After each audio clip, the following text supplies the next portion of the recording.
Bien, haciendo una introducción, pues el día de ayer hablábamos acerca del arte bizantino. Les decía que para eso debemos tener claridad acerca de ciertos términos y ciertas situaciones que se desarrollaron en los primeros 3 siglos de nuestra era, y pues se hizo un breve diagnóstico ayer con el cuestionario que les envié. Luego vimos que es el paleocristianismo, ahí la etimología. Vimos también lo que tiene que ver siempre con la distribución geográfica, algunos ejemplos del arte que desarrollaron. Es muy esquemático, muy simbólico. En cuanto a la arquitectura, pues más allá de la Domus Ecclesiae, que es la casa que utilizaron como iglesia al inicio, antes de las persecuciones, y luego las catacumbas durante las persecuciones, luego la parte arquitectónica desarrollada por los paleocristianos, luego siempre a nivel de símbolos, tanto en escultura, que es muy reducida la cantidad de ejemplos que hay, pero pues las que hay son muy cargadas de símbolos. Este les decía es el símbolo del crismón, son las 2 primeras letras de la palabra Cristo, escrito en griego. Está X, la Xi y Rho, que es la que vemos acá. Y luego el alfa y la omega, que están a diestra y siniestra, que son símbolo que es eterno, es el principio y el fin. Pues eso es lo que dijo según los relatos pues, que hacían sus apóstoles, el principio y fin. Entonces así se lee de esta forma. Les decía también que en este caso en particular, el símbolo es una corona, esa es una corona mortuoria. Eso significa que este símbolo estaba probablemente en como una losa que tapaba un nicho, o estaba en un sarcófago. Eso significa, pero no necesariamente son iguales a estos. Otros solamente son círculos. Y así pues otros símbolos, les decía el del dios Apolo, greco-romano, que es la primera representación de Jesús que se hace, puesto que es una representación solar. Apolo es el dios vinculado al sol. Y en el caso de Cristo, los primeros cristianos lo contemplaban como el sol, puesto que dentro de los mismos relatos decían, yo soy la luz del mundo. Entonces esa luz del mundo es el sol. Así hicieron ellos ahí la comparación. Alejandra pregunta, entonces el alfa significa principio y el omega significa fin. Sí, eso justamente. Alfa y omega es el principio y fin, son la primera y última letra del alfabeto griego. Simbólicamente en el cristianismo significa eternidad, principio y fin. Bueno, luego de eso también les mencionaba que parte de los símbolos que vamos a ir viendo y que debemos saber reconocer, que les decía el nombre de este objeto, o de este símbolo más bien, que está pintado atrás de la cabeza de esos 2 personajes. ¿Alguien se recuerda cómo les dije que se llamaba?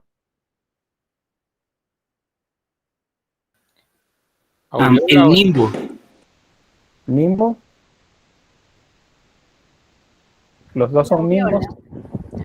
Aureola me dicen por ahí también. Aureola y nimbo. Aureola y nimbo. También por acá me dicen aureola y nimbo. Bien, eso es algo que debemos saber manejar.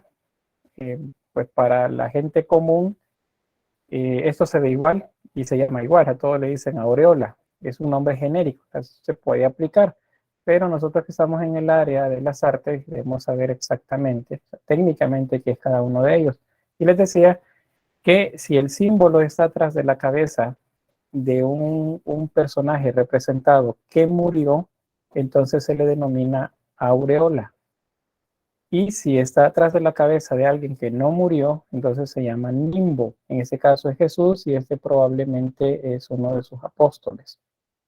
Entonces los apóstoles, en su totalidad, todos murieron. Entonces es la aureola la que se coloca detrás de la cabeza de ellos. Y en caso de Cristo, sabemos que este es Cristo porque el nimbo tiene una cruz inscrita. Hay una cruz dentro de ella. Cruz inscrita significa que tiene una cruz adentro. Esa es la que vemos por acá, entonces es fácil identificarlo. Y luego, pues otros símbolos que vamos a ir viendo ahí más adelante, que se comienzan a desarrollar a nivel de íconos con el Imperio Bizantino. Sobre la expansión también les mencionaba, pues uno de los determinantes para el desarrollo del cristianismo como una cultura que va a generar mucha incidencia dentro del Imperio Romano. Todo esto es Roma, todo este territorio romano. Entonces el cristianismo va a ir poco a poco ingresando a los diversos territorios, llevando ese mensaje eh, que tenía que ver pues, con las enseñanzas de la persona que ellos consideraban pues el Hijo de Dios, es Jesús. Entonces ahí vemos en el mapa, las partes oscuras son los primeros lugares a los que llega el cristianismo y el resto pues es lo que sigue en los siguientes 5 siglos de historia. Bien, acá de esto, solo sobre tener en cuenta estas fechas, el 313 es cuando se hace el denominado, comienza lo que se denomina la paz de la iglesia, y es cuando se le permite al cristianismo pues que tenga vigencia como cualquier otra religión dentro del Imperio Romano. Por eso es que los romanos no destruían las creencias religiosas de los pueblos que conquistaban, no les interesaba eso, ellos simplemente querían dominar y que estos pueblos les pagaran tributo. Eso era básicamente lo que hacían. Entonces, eso pues lo hicieron inicialmente, pero luego, para el 323 después de Cristo, Constantino y Lixinio, ambos eran emperadores de Roma, bajo influencia principalmente de Constantino, se le da libertad de culto completo. A eso se le denomina el Edicto de Milán. Más o menos unos 10, 12 años después, el cristianismo prácticamente estaba presente en todas las esferas de gobierno romano. Entonces, Constantino entendió pues que difícilmente se iba a poder revertir eso. Y pues muchos de sus cercanos líderes y funcionarios eran cristianos ya. Entonces, en un movimiento político muy importante para la época, Constantino eh, dijo que había tenido un sueño, una revelación, y en esa revelación pues un mensajero le había mostrado una cruz en el cielo y le dijo inoc signo vinces, que significa con este signo vencerás. Entonces él asumía a partir de eso que debía de retomar el cristianismo para Roma. Entonces convierte más bien al cristianismo en la religión oficial del Imperio Romano. En ese momento se nombra el cristianismo como católico. El cristianismo católico es el que, con el que se inicia todo. ¿Y qué significa católico? Pues significa universal. Entonces ese es el significado del término. Y es la primera iglesia cristiana, digamos, oficial que existe para Roma, en el caso de Roma. Luego les mencionaba de los concilios, pues Roma asume el control, pero necesitan controlar todo. Ese controlar todo implica deshacerse de ciertas variantes del cristianismo que pues no corresponden a los intereses de Roma. Entonces comienzan a reunirse a las personas más importantes dentro del cristianismo, ya no los apóstoles, ellos habían fallecido hacía ya un par de cientos de años, sino obispos y ancianos los llaman y entonces comienzan a ordenar el cristianismo. Hay antecedente de esto nombrado, les mencionaba ayer, en Hechos de los Apóstoles, el denominado Concilio de Jerusalén. Es cuando los apóstoles se reúnen en Jerusalén para valorar acerca de que si deben circuncidarse los cristianos o no deben hacerlo. Y entonces, pues la decisión es que no deben hacerlo, sino que eso queda como una actividad que Moisés y todos los que se nombran en el Antiguo Testamento lo hacían, hasta Jesús, pero los cristianos no lo iban a hacer. Eso es lo primero que determinan y aparece escrito o descrito ahí en el texto bíblico. Los demás no aparecen ahí, sino que estos están ya en los libros de historia, propiamente dicho, en los registros tanto romanos como de la misma iglesia cristiana. Entonces, esos concilios son importantes. Uno de los primeros es el concilio de Nicea. En este se establecen los 12 preceptos básicos sobre los que giraría toda la creencia cristiana. Para los católicos hay una oración que se llama el credo. Y en el credo hay 12 afirmaciones que se hacen. Esos son los que se denominan los 12 artículos del credo. Esas fueron las 12 primeras que serían como instrucciones que dieron, datos, digamos, como ley que establecieron para ir ordenando el cristianismo.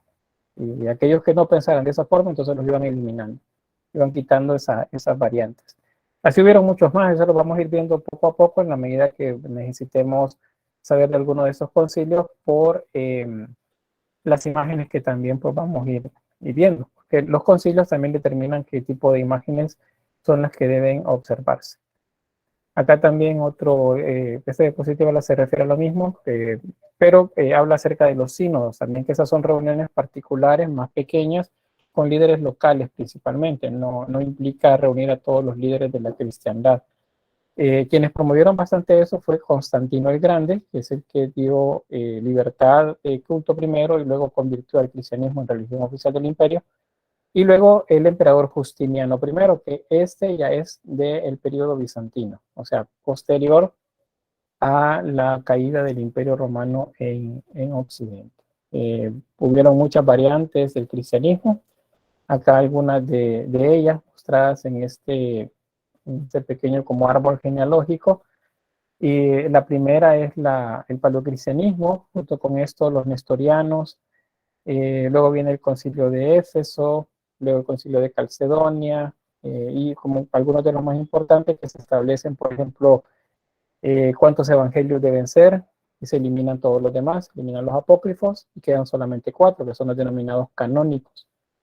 Luego viene el gran cisma en el siglo XI. El cisma es como una ruptura. Debe entenderse eso como una ruptura. El cristianismo, que había sido uno, fundado por Roma, posterior al paleocristianismo, se parte en dos. Una vertiente, que es la que se denomina católica, o se sigue denominando católica, y la otra se denomina ortodoxa. Esa va a ser la primera vez que se divide la iglesia. Luego vendrá el Renacimiento, y en el Renacimiento vienen los reformistas. Aparece Lutero, Calvino, Arriano, Enrique VIII también en Inglaterra, y ellos pues crean sus variantes también del cristianismo, ahí donde aparecen las iglesias protestantes, que son las que vemos acá en verde.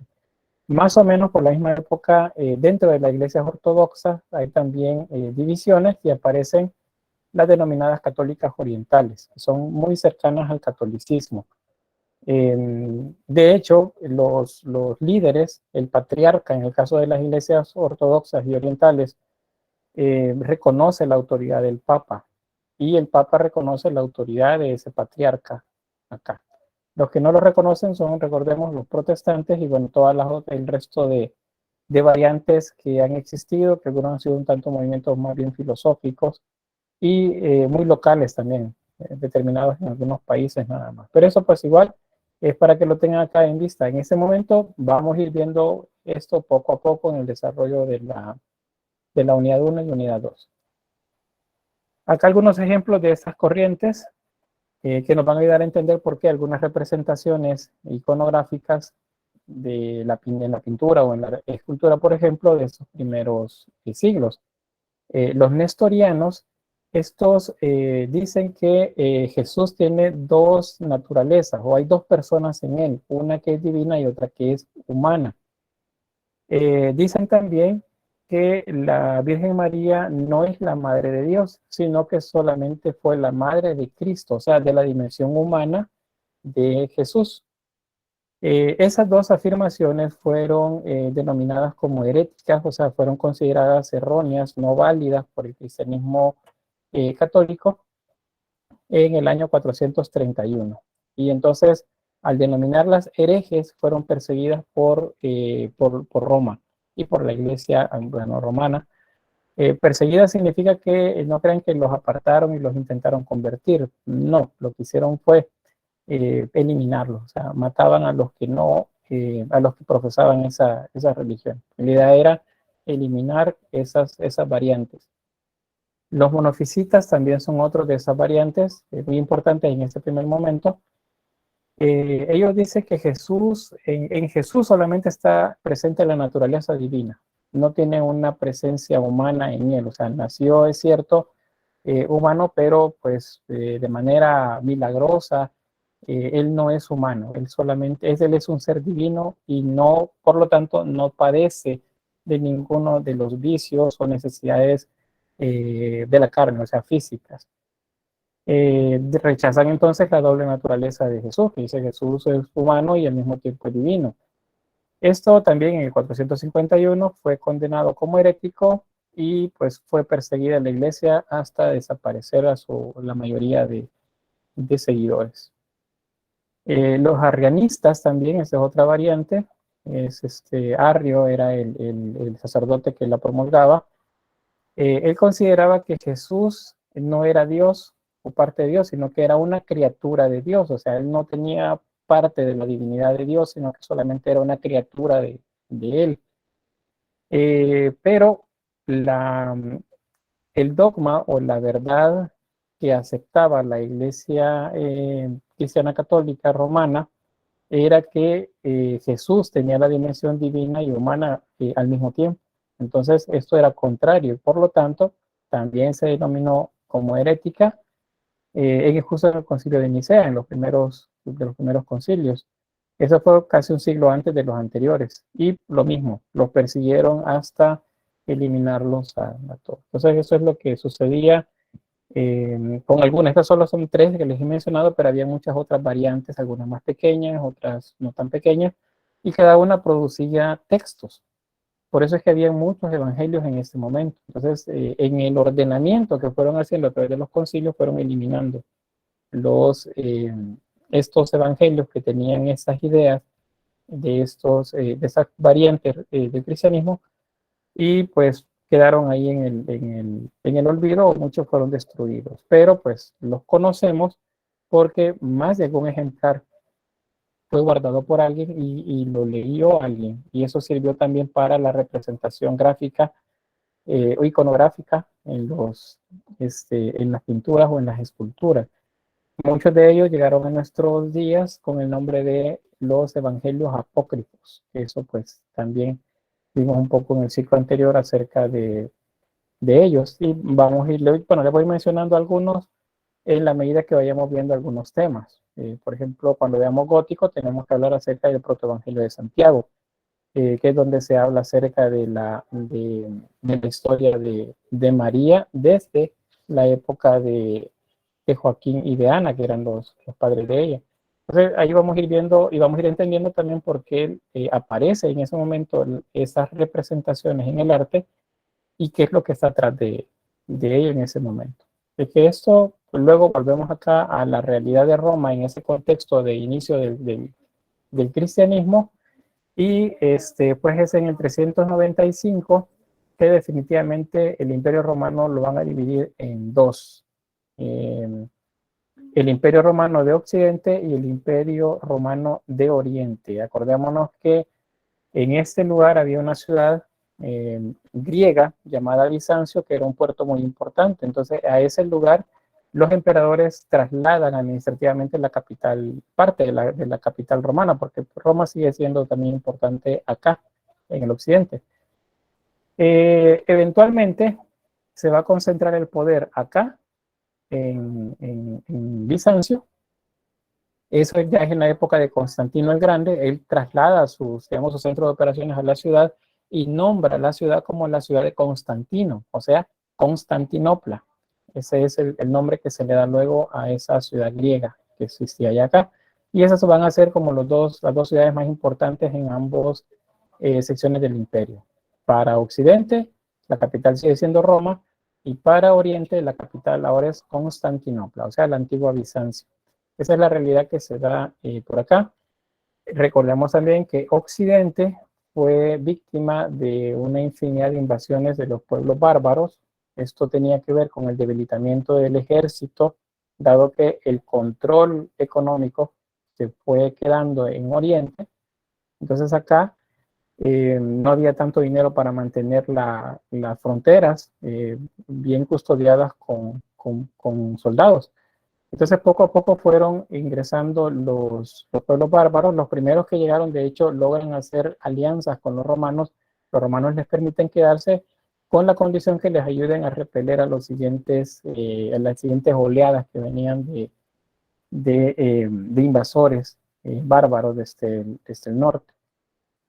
Con el término bárbaro, recuérdense que eso significa únicamente extranjero. O sea, significa que eran extranjeros al Imperio Romano. Bien, ¿preguntas hasta acá?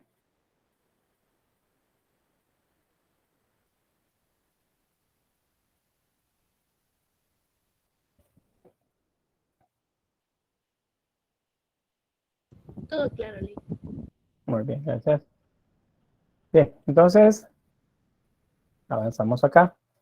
Esta diapositiva les resume, bueno, esta y la siguiente les va a resumir parte de esto de la división del imperio. No me voy a detener mucho en ellas porque pues ya les expliqué qué es lo que estaba sucediendo, pero esto es como para que lo tengan en el material así más ordenado, acerca de la crisis política que tiene que ver con la división del imperio, la mala administración, especialmente en el occidente, y la corrupción política. De eso en ambos lados, en Occidente y en Oriente.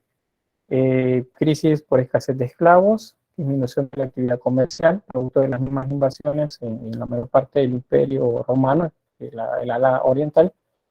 La crisis social, que tiene que ver con la división social. Las clases dominadas comenzaron a tener bastante conflicto con las clases dominantes, y el cristianismo también, que permeó bastante en las clases bajas de la sociedad romana. Había una razón por la cual ya los cristianos no le tenían miedo a los romanos. A ver quién se acuerda cuál era. ¿Por qué los cristianos no le tenían miedo a los romanos? ¿Sí, Carlos? Porque ya no le tenían miedo a la muerte. ¿Y qué significa eso? Que al no tener miedo a la muerte significaba que ellos iban a seguir protestando, por lo tanto no tenían miedo de que los quisieran callar, por lo tanto ellos iban a seguir. Muy bien. ¿Había algún tipo qué sería, de precepto religioso que les impulsaba a hacer eso? ¿Quién más por acá? ¿Sí, Néstor? La convicción de la vida eterna, de una vida después de la muerte. Muy bien. ¿Y eso era como premio? ¿Por qué? Por las buenas obras que hacía. Muy bien. Y también por la defensa de sus creencias. Eh, los cristianos aceptaban la muerte pensando justamente en que al hacerlo iban a ganarse la vida eterna. Entonces, se tomaron como parte digamos, de su principal creencia ante la situación de este peligro de muerte, algunos de los pasajes bíblicos es en el que pues, Jesús le decía a sus apóstoles, a sus seguidores, que no le tengan miedo a quien mata el cuerpo, sino a quien mata el alma. Entonces ya no le tenían miedo a los romanos, y por eso muchos emperadores romanos persiguieron a los cristianos, porque era muy peligroso que esa idea llegara a mucha gente. Si la gente no le tenía miedo a los romanos, entonces tenían prácticamente perdido todo, y pues a la larga así sucedió, porque Roma tuvo que ceder ante el cristianismo a la larga. Entonces eso. Luego acá las invasiones germanas, principalmente los pueblos germánicos, son esos pueblos bárbaros del norte, del centro norte de Europa, y que pues aprovecharon el desorden de las fronteras romanas y pues comenzaron a entrar en territorio romano. Los romanos prácticamente salieron huyendo, les saqueaban las ciudades. Muchos intentaron llegar hasta al Imperio Oriental, que es donde Roma se mantuvo todavía poderosa durante cerca de 12 siglos más, pero los demás tuvieron que pues abandonar las ciudades, y al final terminaron mezclándose con los pueblos que llegaban desde el norte. Eso pues es parte de lo que aparece en ese diagrama que ven por acá. La división del imperio, el occidente, fue completamente conquistada por los bárbaros en el año 476, cuando ingresan a la capital, que es Roma, a la ciudad de Roma, y deponen al emperador, que es Rómulo Augustulo. A él lo deponen y entonces se establece un gobierno que ya nada tiene que ver con Roma. Allí, para la historia, en ese año, marca la finalización de de la edad antigua. 476, cae el Imperio Romano en Occidente, marca el fin de la Edad Antigua, pero al mismo tiempo marca el inicio de la Edad Media Europea. Eso es importante que lo veamos, es en Europa donde se da esto. El resto del mundo sigue un desarrollo cultural pues, diferente. Entonces, el 476 es cuando cae Roma y ese va a ser el inicio de la Edad Media. ¿Cuándo termina la Edad Media? Pues hay dos fechas, cualquiera de las dos es válida. Sin embargo, últimamente se está aceptando como más válida la primera, que es el año 1453, que es cuando cae Bizancio en manos de los turcos. Ese se considera el fin de la Edad Media. Hay quienes dicen que fue 40 años después, y eso es 1492, que es el año del descubrimiento de América. Cualquiera de las dos es válida, estamos hablando del mismo siglo, es el siglo XV, y cualquiera de las dos pues, es válida para determinar en ese siglo la finalización de la denominada Edad Media. Y bueno, ahí termina la introducción y vamos con propiamente el arte bizantino. No sé si hay algo que quedó pendiente o algo que quisieran preguntar antes de seguir por acá.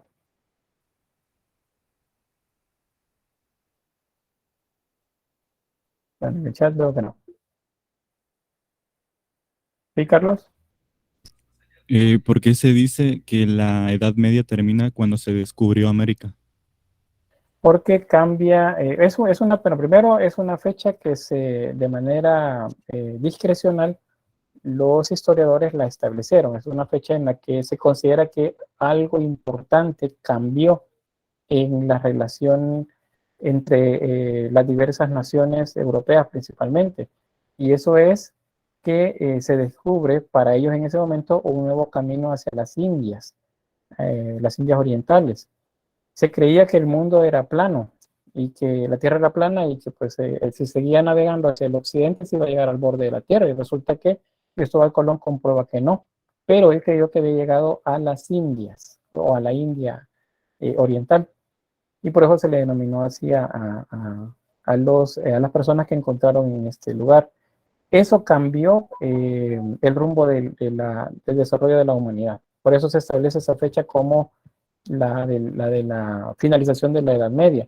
Pero acuérdense, también es la caída de Bizancio en manos de los turcos. Cualquiera de las dos significan lo mismo. Bien, entonces vamos a avanzar.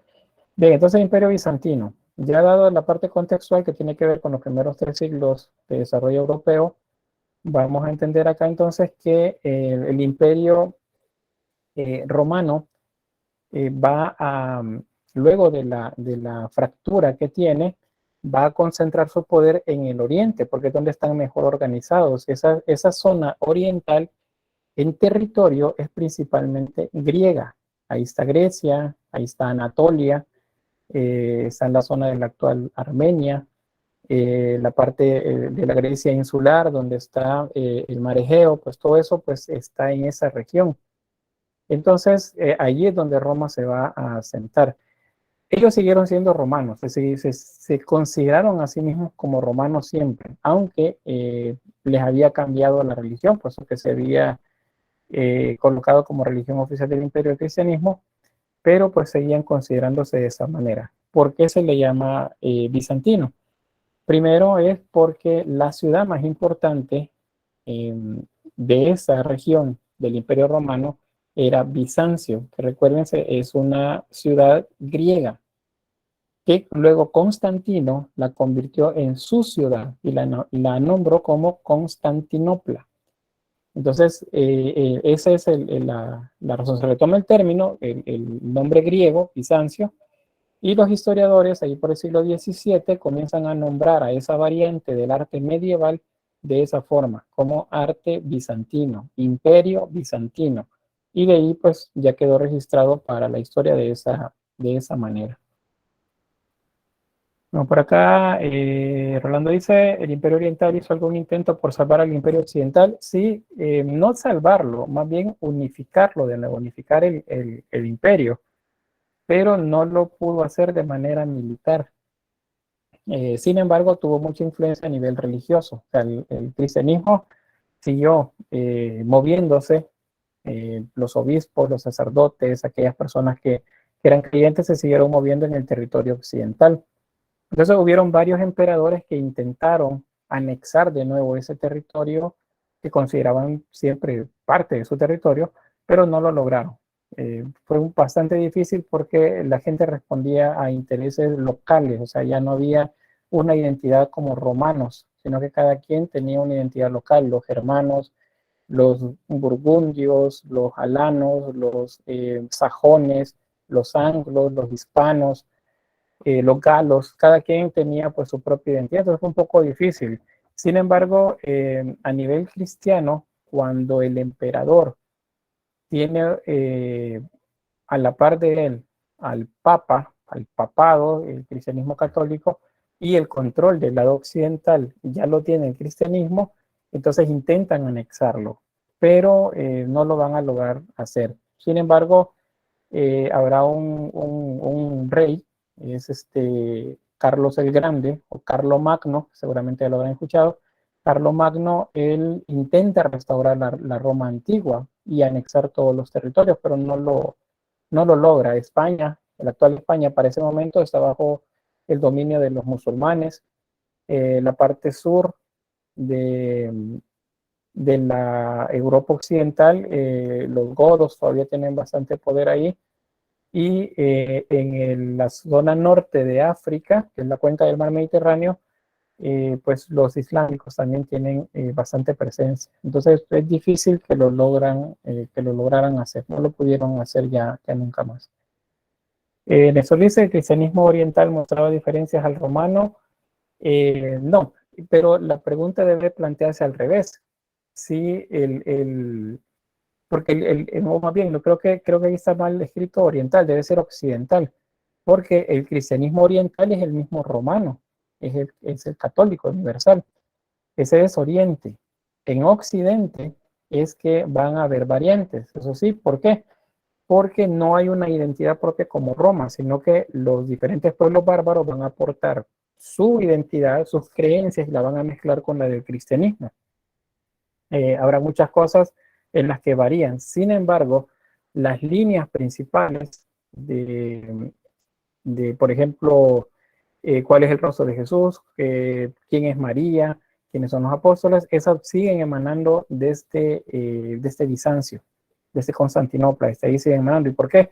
Porque atrás o abajo, lo que debemos ver así, del dominio militar que podían ejercer los pueblos bárbaros o la misma Roma, estaba el cristianismo. Entonces el cristianismo movía sus intereses también a la par de los propiamente romanos. Y pues al paso de los siglos eso va a generar choques entre ellos. El emperador pues va a tener problemas con el papado, por quién es el que realmente gobierna en toda la región. Entonces eso es lo que va a suceder por ahí. El oriental, el cristianismo oriental y el romano es el mismo, estamos hablando del mismo lugar. El cristianismo occidental y el cristianismo oriental son los que tienen un tanto de variantes. Al final de la Edad Media, casi al final de la Edad Media, el cristianismo oriental se va a separar del romano y la capital pasa del cristianismo a donde estuvo la antigua Roma. Ahí donde actualmente está, de hecho todavía la capital sigue estando ahí, es el Vaticano, sigue estando en el mismo lugar. Y ya en Oriente, ahí lo que vemos es la iglesia cristiana ortodoxa y el Islam, son las dos culturas que gobiernan en esa región. Bueno, avancemos por ahí. Entonces, ¿qué sucede con esto? El nombre con el que se conocían ellos era en latín Imperium Romanum y en griego era Basilea Romaium, o sea, el emperador de los romanos, era el nombre, o el imperio de los romanos. Esto es en griego y esto es en latín. O sea, ellos no se llamaban bizantinos a sí mismos, se llamaban Imperio Romano siempre, porque no fue cuestión de los historiadores el denominarles de esa forma. Eso es lo que les digo acá en esta diapositiva. Ahí aparecen los datos. En el año 1557, que es siglo XVI, es cuando se nombra de esa forma a esa cultura que se desarrolló en esa región. Pero los historiadores hasta el siglo XVII es que lo van a comenzar a utilizar para denominar a la región oriental del antiguo Imperio Romano. Bien, acá otro mapa. Vemos, eso es Constantinopla. Acá, Constantinopla es la actual Estambul, es la capital de Turquía actualmente. Acá vemos Grecia, la Grecia insular. Tenemos Creta, todas las islas del mar Egeo. Vean acá que la región de Jerusalén, Egipto y parte norte de África, esto pues está bajo dominio o bajo influencia al menos, del Imperio Romano Oriental, o sea, el bizantino. Bizancio está básicamente acá, pero tenía incidencia en esta región, porque el cristianismo seguía moviéndose, y lo que se establecía acá, como ley, por ejemplo, a través de los concilios, pasaba a través de los sacerdotes, de los obispos, hasta el resto del territorio. De esa manera, pues, lograban mantener al menos en religión una extensión mucho más grande de territorio que la que políticamente lograban tener. Sobre la sociedad bizantina, pues igual hay una pirámide social. No es cerrada, a diferencia de la romana. Un ciudadano romano era ciudadano romano y nadie podía quitarlo de ahí. Difícilmente podía convertirse en esclavo, por ejemplo. Acá, pues no, de alguna forma es un poco más flexible. Y entonces significa que al menos entre los funcionarios, clero, monjes, campesinos y comerciantes libres podían acceder hacia el alto clero o la aristocracia de Bizancio. De aquí podían subir más fácil que los esclavos, siervos y mendigos pudieran subir acá. Pero digamos que era un caso que podía darse. Un siervo, un sirviente podía poder obtener a partir de su trabajo pues bienes suficientes como para comprar su libertad y establecer un negocio que le permitía convertirse en un comerciante, por ejemplo, o un comerciante acumular suficiente riqueza como para pasar a ser aristocracia. O sea, eso sí hay cierta movilidad acá. Y en lo alto de la pirámide está el basileus.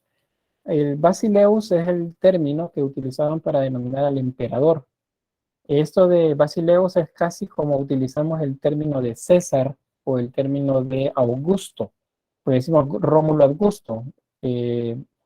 O César Augusto, por ejemplo. Se llama Augusto, por ejemplo, y le ponemos César como título, o se llamaba César y le decimos Augusto como título. Entonces, Basileus es básicamente emperador. Eso es lo que significa, eso es quien gobernaba a los demás. Entonces, vemos que él sigue teniendo la misma posición que tenía en el momento del esplendor romano. Acordémonos que el emperador se consideraba divino, se consideraba de la misma naturaleza de los dioses.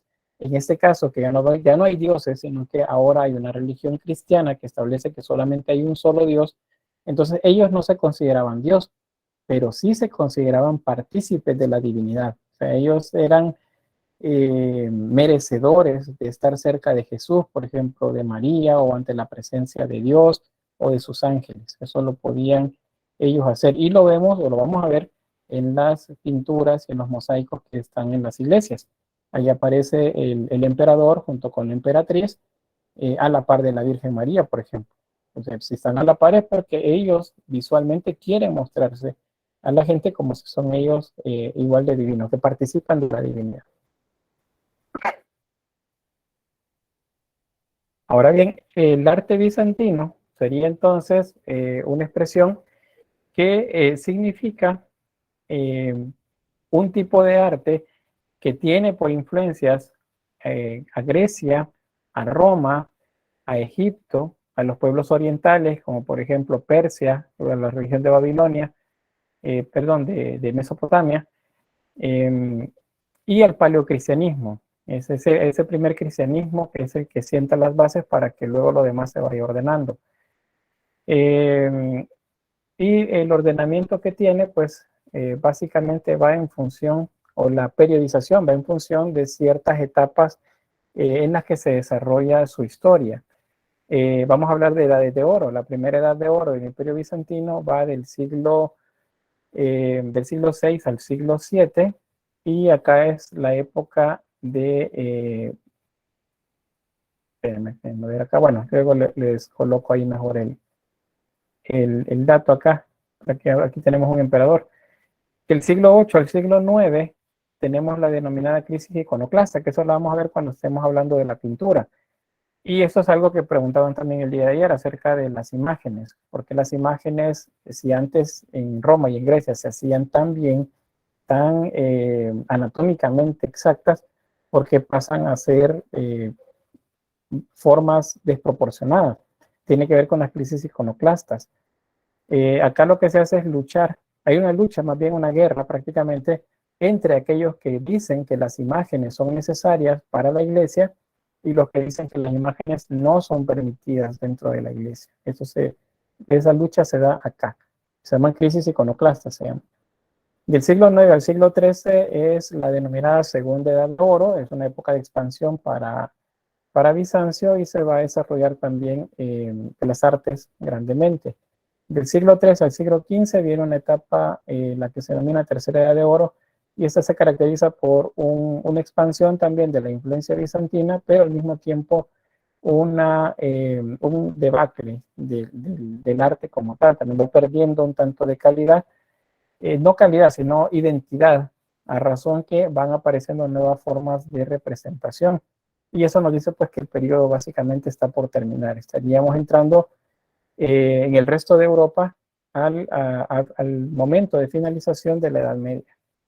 Entonces, esto es Justiniano en la primera Edad de Oro, el cisma religioso que se da en la segunda Edad de Oro. Recuérdense que el cisma religioso es una ruptura, es cuando el cristianismo católico se parte en dos, ortodoxo y católico.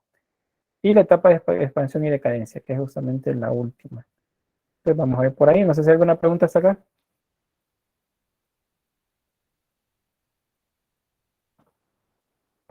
¿Vamos bien? ¿Hay alguna... ¿Por qué realmente hubo un cisma religioso tan grande para que la iglesia al final se terminara dividiendo en dos? Porque, o sea, es cierto que el imperio se había dividido, pero ¿qué fue lo que hizo que la iglesia se dividiera en dos? O sea, dos ramas. Sí, es una pregunta bastante importante, compleja de responder en una sola diapositiva, porque es todo un proceso. Sin embargo, se lo resumo de esta forma. En las primeras edades de oro que corresponden a Roma, intentando organizar el cristianismo, en los concilios se establecieron reglas, normas y algunas leyes que son los denominados dogmas. Un dogma es una verdad de fe que ustedes no pueden, ¿cómo se dice?, cuestionar. Si les digo que Dios creó el mundo, es un dogma. Ustedes no pueden decirme que eso no fue así, si son religiosos. Entonces sucede que algunas de esas no quedaron como muy claras. Entonces, el hecho, por ejemplo, de que si Jesús es Dios o es hijo de Dios, eso genera fricciones entre, digamos, bandos dentro del cristianismo.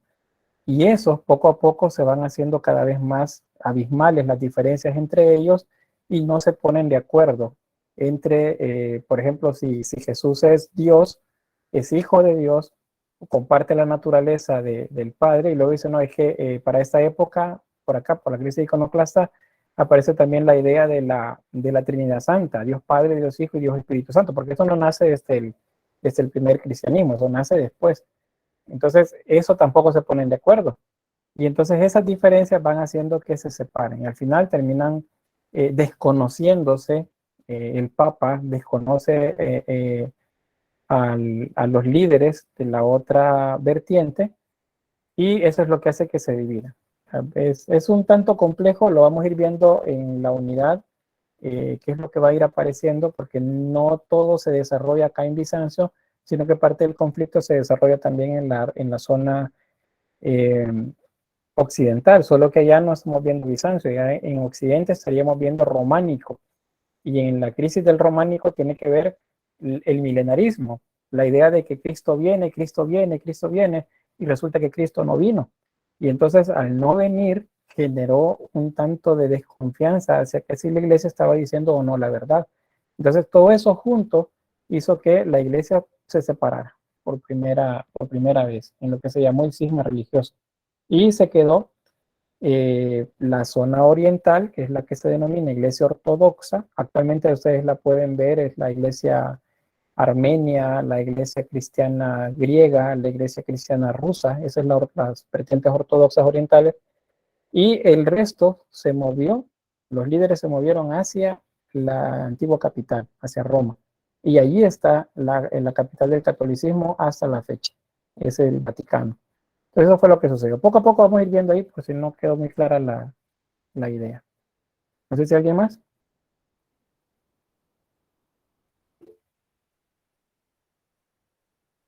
Dígame, Carlos.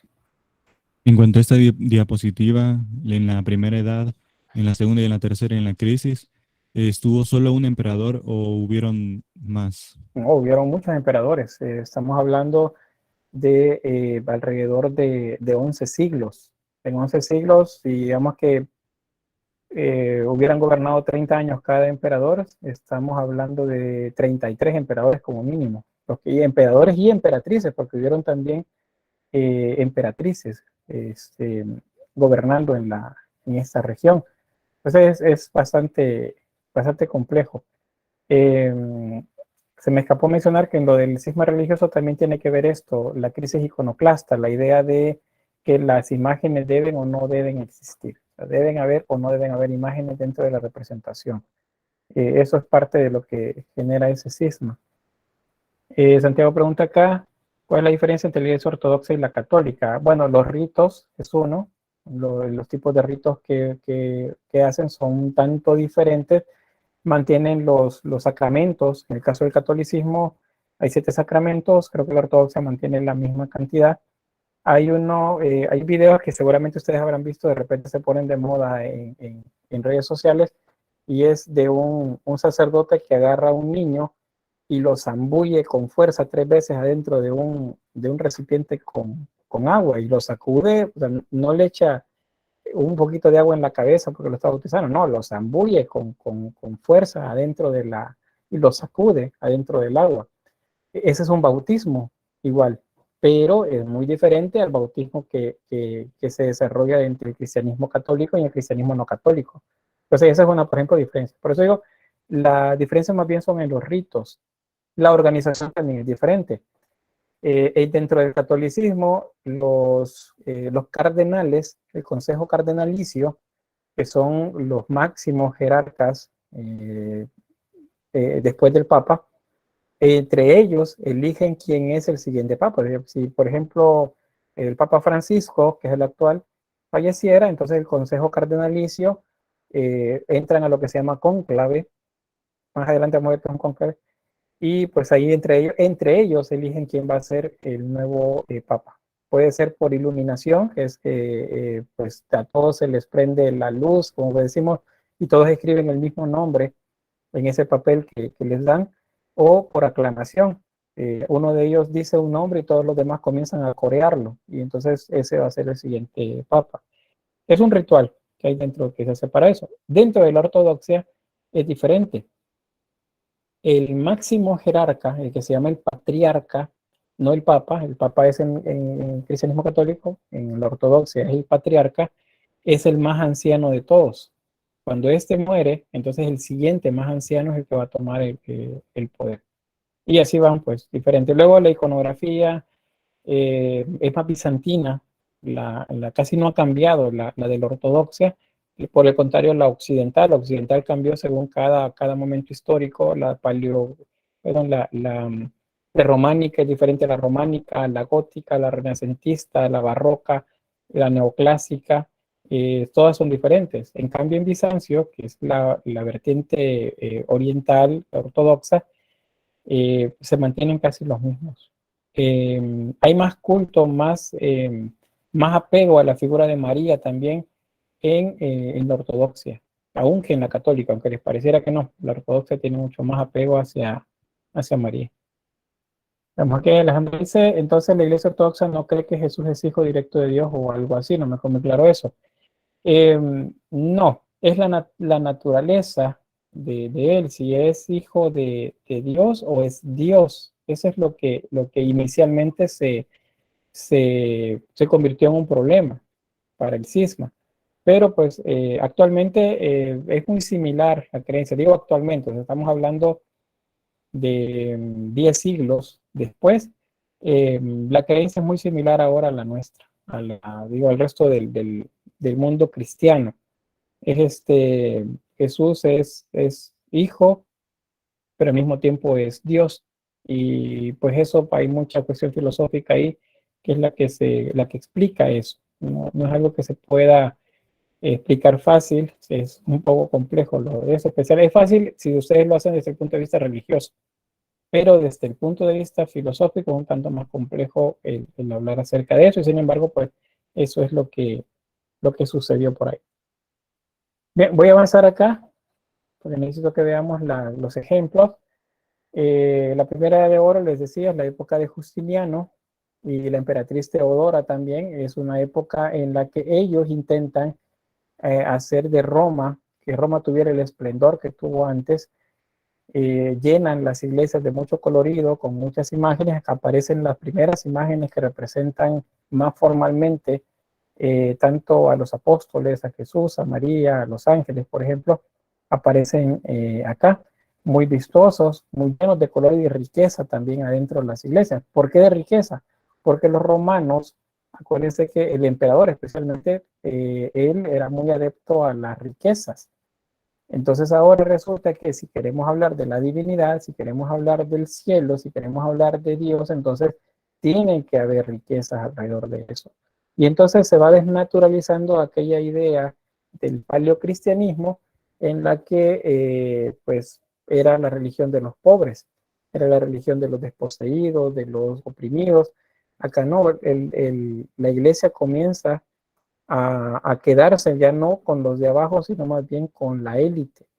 Y porque ellos están decidiendo ahora, ya no las bases solamente comienzan a aceptar lo que la élite les comienza a decir. Y de esa forma pues cambia aquella idea de la comunidad, del comunismo inicial, del cristianismo, que decían, bueno, el que quiera seguir me dice que venda todo lo que tiene y lo reparte entre los demás en comunidad. Eso de repartir en comunidad es comunismo. Entonces eso sucedió en el primer momento. Ahora ya no. Ahora el cristianismo lo domina el emperador, lo dominan los principales sacerdotes y obispos, y entonces todo se va volviendo como con más riqueza. Y para los demás pues simplemente queda el simplemente creer, pero la decisión y los beneficios, por así decirlo, comienzan a quedarse en la élite. Entonces eso lo vemos en las iglesias.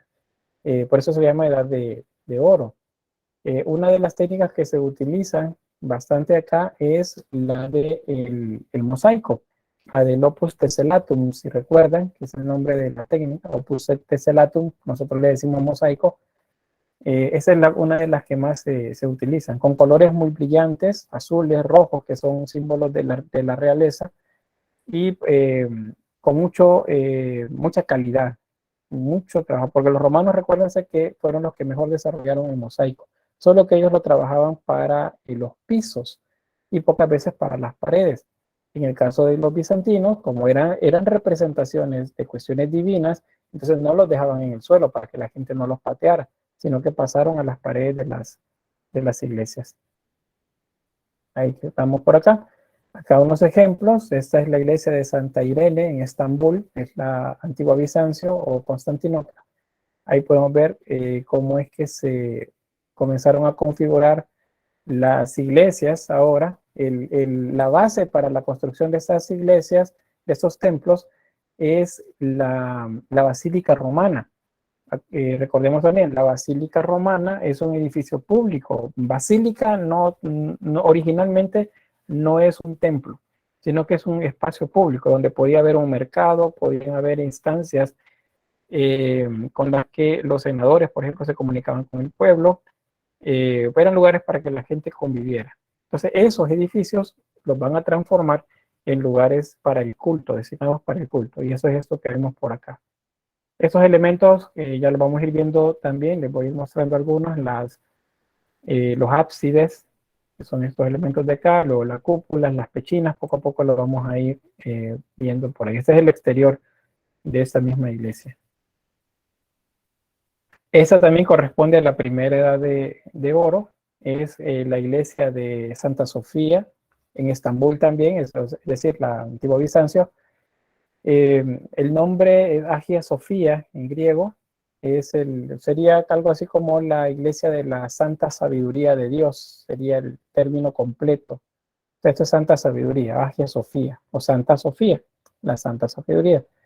Tiene minaretes como si fuese una mezquita, porque cuando los musulmanes conquistaron la ciudad, convirtieron el templo en una mezquita. Y actualmente, de hecho, es una mezquita. Hace 2 años, más o menos 2 años, volvieron a convertir el lugar que había quedado como un centro turístico, lo volvieron a convertir en una mezquita. Entonces, actualmente es una mezquita. Pero vamos a hablar de este edificio más adelante. En la segunda edad de oro, aquí es donde vienen las crisis iconoclastas, bueno, finalizan las crisis iconoclastas, y va a suceder también que hay una etapa de esplendor, y va a aumentar la cantidad de edificios destinados al culto, o sea, las iglesias o basílicas, y estas van a tener una forma ya particular, que va a juntar la idea de algunos templos grecorromanos, como por ejemplo los templos estos que se llaman rotondas, los edificios que se llaman rotondas, y los templos que se llaman panteones. Los van a juntar y van a agregarle un símbolo dentro de ella. Entonces van a aparecer esto que vemos acá. Un tipo de iglesia denominada de cruz griega, otra que es denominada de cruz inscrita, pero que tiene que ver con octágonos, es decir, tiene 8 lados el edificio, y otra rectangular con una cruz latina inscrita, o sea, tiene forma de cruz latina. Ya vamos a ver cuáles son estas cruces, que también las deben de manejar. Ustedes vayan ahí haciendo sus apuntes en su cuaderno cuando vean las formas. Entonces, básicamente las iglesias pueden tener cualquiera de esta estructura. Un pentágono, puede ser un hexágono, como tenemos acá, o un octágono o un cuadrado. Puede ser cualquiera de estas formas. Pero siempre dentro de ella va a constar la forma de una cruz. Siempre habrá una cruz adentro de ellas. Esa cruz se realiza a través de columnas, a través de paredes, dentro de la forma interna del edificio. A esta cruz, que tiene los 4 lados iguales, los brazos y el pie y cabeza del mismo tamaño, a esta se le llama cruz griega. Eso no se les debe de olvidar. Esa es una cruz griega. Yo les digo, miren, qué tipo de cruz es la que está inscrita en un templo octogonal. Entonces ustedes me dicen una cruz griega. Es porque tienen sus 4 lados iguales. La cruz latina,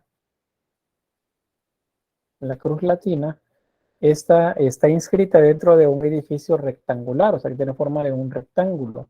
Y esa tiene esta forma. Esta es una cruz latina. Y esta principalmente, de hecho, se va a desarrollar más hacia el occidente, o sea, Roma, la actual Francia, la actual España y el resto de Europa, bueno, y América no se diga, porque los europeos vinieron acá a establecer la religión y trajeron principalmente esta forma para las iglesias. Entonces, si ustedes han entrado a alguna iglesia católica y tiene esta forma, entonces es una iglesia de planta de cruz latina. Si fuera diferente, es una planta de cruz griega, si tiene sus 4 brazos iguales. Entonces eso no se nos debe de olvidar. Y bueno, ahí la aclaración, que es principalmente en el occidente europeo. Sí, díganme, quiero ver quién levantó la mano. Sí. Una pregunta al icono que acaba de decir. Entonces, todos de los templos de los anteriores, todas son cruz griega. Menos esta cruz latina. Sí, esa es una cruz latina, correcto, y esas son cruces griegas.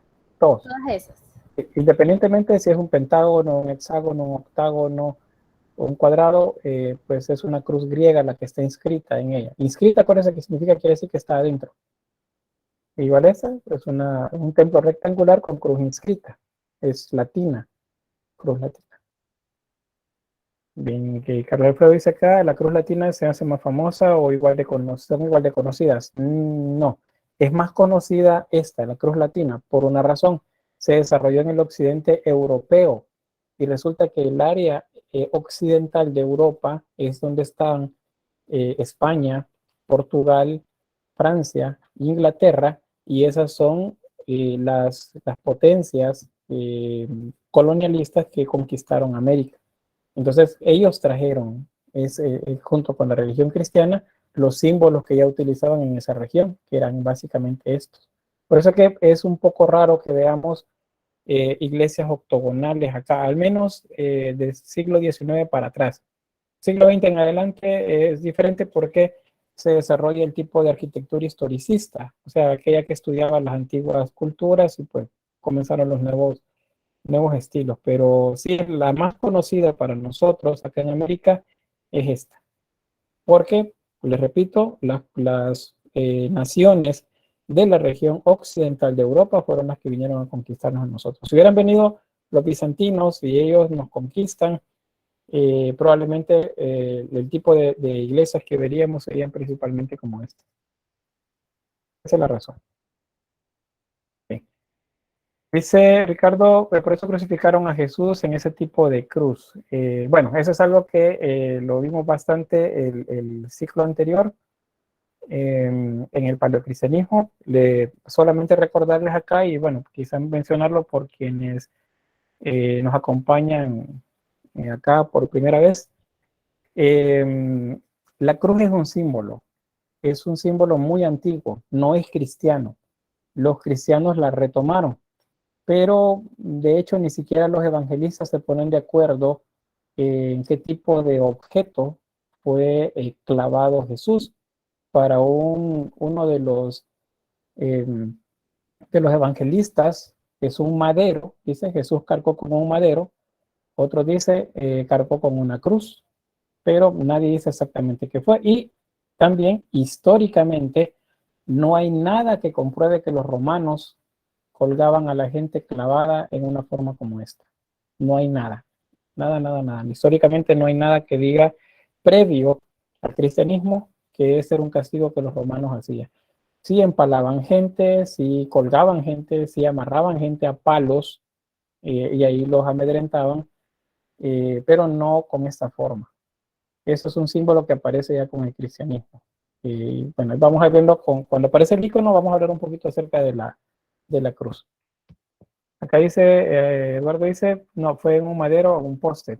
Básicamente eso es lo más cercano a lo que pudo haber sucedido, no a una cruz como esta, porque históricamente los romanos no lo hacían, pero sí lo menciona la Biblia. Ahora les repito, si ustedes leen los evangelistas y comparan lo que dicen, van a ver que unos dicen que llevaba un madero y lo clavaron en un madero, y otros dicen lo clavaron en una cruz, pero es un símbolo.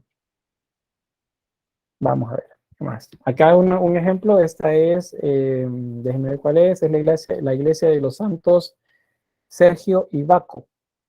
Sergio y Baco eran soldados romanos, por cierto. Estos soldados romanos se convirtieron al cristianismo y fueron martirizados juntos. Lo que la tradición dice es que, como recuérdense que los romanos eran muy abiertos en cuanto a la sexualidad, estos dos soldados romanos eran pareja.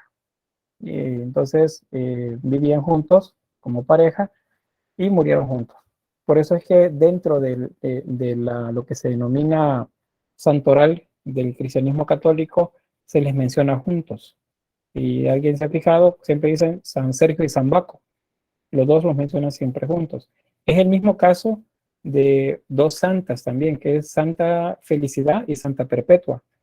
Felicidad y Perpetua eran ama y señora.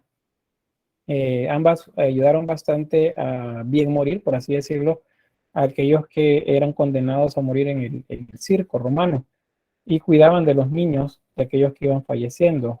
Y al final, pues ambas fueron martirizadas de la misma forma por ser cristianas y también se considera que eran parejas. Es lo que nos dice la tradición.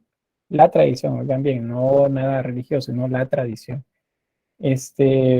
Por eso se nombran juntos. Dentro del santoral católico también se nombran juntas. Santa, Felicidad y Perpetua, dice, cuando recitan el nombre en una de las misas de la Semana Santa. Entonces, santos Sergio y Baco ya eran considerados entonces acá como personas santas para esta época por el martirio que habían tenido, defendiendo la fe de Cristo, y se les edifica un edificio. Entonces tenemos acá el edificio, pueden ver acá en la forma de la planta arquitectónica, que es un cuadrado, y dentro de ese cuadrado se percibe una cruz. Si la entrada es acá, que tenemos las puertas, entramos a un pasillo que nos da hacia el centro de la estructura. Entonces es como que estemos entrando por el pie de la cruz, atravesamos el cuerpo, llegamos a la cabeza o el cabecero de la cruz, acá. Y los brazos están acá, hay diestra y siniestra, o sea, izquierda y derecha. Ahí tenemos la forma de la cruz. El edificio en todo caso se ve de esta forma. Se ve como cuadrado, visto desde afuera. Acá. Bien, avanzamos. En la tercera edad de oro, acá hay una etapa de decadencia también, pero de expansión al mismo tiempo. O sea, se sigue expandiendo las fronteras y la influencia bizantina, aunque no, digamos, no como imperio, no como pueblos, se expandieron a territorio siberiano, cerca de la actual Rusia. Sin embargo, la estética de ellos sí fue copiada por esas regiones. Entonces, por eso se habla de una expansión, pero al mismo tiempo Bizancio estaba entrando en decadencia, en una recesión, producto también del crecimiento de los pueblos en el occidente. Para esta época, en el occidente estamos entre el románico y el gótico. Entonces, es una etapa de mucho desarrollo en el occidente, en detrimento de Bizancio, que al mismo tiempo está siendo asediada por los musulmanes. Y pues están luchando los musulmanes por controlar toda esa región. Entonces eso es lo que hace que el esplendor de Bizancio poco a poco vaya decayendo. De esta etapa son las iglesias que tienen estas formas que se llaman cúpulas abulbadas, tienen forma de bulbos, como la jícama, sería que es bueno, es el bulbo que conocemos, una raíz. Esa forma de bulbo es el que le da pues el nombre. Una cebolla, si quieren verlo por acá, un ajo, sería otra manera también de entender la forma de estas cúpulas que se desarrollan acá. Ahí tenemos dos ejemplos, el monasterio de Laura en el Monte Athos, esto es en Grecia, acá, y Santa María de Palmacaristos, eso también es en Grecia. Estas son más orientales, si lo ven ahí, son como más del oriente. Actualmente es como la forma más preferida en esa región, la iglesia armenia, la griega, la rusa, que son todas esas son vertientes del cristianismo ortodoxo, prefieren iglesias como con esta forma. Y esta que es seguro que la reconocerán ustedes fácilmente. La Catedral de San Basilio en Moscú, en la Plaza Roja de Moscú. Esta es uno de los mejores ejemplos de pues esta última etapa del Imperio Bizantino. Esta propiamente no se construyó en territorio bizantino, pero la arquitectura fue influenciada por Bizancio. Ahí tenemos las cúpulas, muy colorida, por cierto, la Catedral de San Basilio. Aquí tenemos la planta arquitectónica. Observen que es poligonal y tenemos un cuadrado y tenemos dentro de ella otro cuadrado en revolución, es decir, que se está moviendo, está girando. Por eso observamos acá el rombo, un romboide. Y podemos también acá encontrar la cruz, la forma de la cruz. Tenemos los brazos y aquí tenemos el cuerpo. O sea, es el cabecero, el pie de la cruz, que sería el lugar por donde se accede, y los brazos, que son capillas laterales. Más adelante Maderno y Miguel Ángel Buonarroti, durante el periodo renacentista, van a retomar este modelo de iglesia, lo van a retomar para plantear los planos con los que ellos consideran que debe ser construida la Basílica de San Pedro. Entonces, por eso ambos, Miguel Ángel y Maderno, son los constructores de la Basílica de San Pedro. Miguel Ángel es, digamos, el principal autor de los planos y tiene básicamente una estructura muy similar a esta. Eso durante el periodo renacentista. Bien, dice Carlos Apreiser, yo pensaba que ese templo era islámico. No, es cristiano ortodoxo. Es decir, no es católico, es cristiano ortodoxo.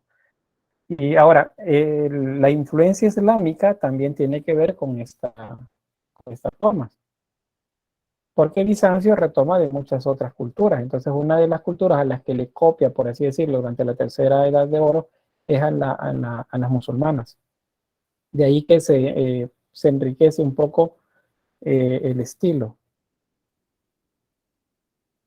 Bien, hasta ahí en cuanto a la parte así general de la arquitectura a partir de las 3 edades de oro, y entramos específicamente a los datos concernientes ya a la arquitectura como tal.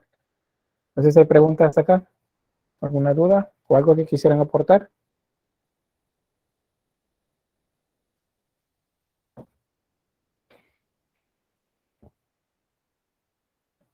¿No? Solo los cristianos ortodoxos usaban, tienen como esa de hacer las cúpulas. Solo... Con esa forma. Uh-huh. Sí, principalmente sí. Habrá algún tipo de influencia luego de esto mismo en algunas iglesias en España y en Francia durante el periodo gótico principalmente, pero no podemos decir que la influencia es directamente de Bizancio, sino más bien del Islam, porque igual Bizancio lo retoma del Islam y lo transforma en eso que acabamos de ver. Entonces igual en el cristianismo de influencia islámica en España y parte de Francia durante el gótico, van a retomar alguna forma, pero no es directamente bizantina, sino que esa la vamos a ver siempre en la zona oriental. Rolando, perdón, no lo he visto, ¿dónde está? Rolando dice, creo que mucha gente confunde esa catedral con el Kremlin. Ah, bueno, sí, gracias ahí también a Carlos Alfredo que me mencionó, no había visto cierto comentario. Sí, lo que resulta es que están en la misma plaza, están en la Plaza Roja, entonces es como uno de los símbolos, ¿verdad? Pero este es un edificio completamente religioso y es cristiano ortodoxo. Bien, acá van a tener un resumen de lo que ya les he planteado y pues algunos datos más sobre eso para que lo vean así más bien con infografía, les sea un poco más fácil de captar algunas ideas. Pero vamos a ir inicialmente a algunas de las características de la arquitectura bizantina. Las cúpulas, por ejemplo, el uso del ladrillo principalmente en lugar de la piedra para las construcciones, también el uso bastante grande de mosaicos como elemento decorativo en lugar de las esculturas. Bizancio no hace tanta escultura, disminuye bastante, y cosa un poco compleja si pensamos en que Roma era muy dada a la construcción de relieves y de arquitectura, perdón, de escultura monumental pública. Pero acá es donde viene lo de la crisis iconoclasta, esa lucha entre que si deben o no deben haber imágenes en el cristianismo. Y pues al final quedan con que no deben haber idénticas a la realidad, pero sí deben existir siendo una representación nada más de aquello sagrado, por ejemplo. Entonces, por eso disminuye la escultura y aumenta la pintura, especialmente la pintura en mosaico, no la pintura al fresco. Esa no la vamos a encontrar tanto acá. Sí hay pintura sobre tabla, pero esos son los denominados íconos. Ya vamos a ver también un poco sobre eso. Bien, ¿qué más se encuentra con esto? Es que los edificios se elevan gracias también a las cúpulas que van a hacer y a una estructura que ellos van a inventar que les va a permitir elevar la altura de la cúpula. Y esto es algo sencillo, pero también al mismo tiempo bastante difícil de conseguir para los pueblos anteriores a esta etapa.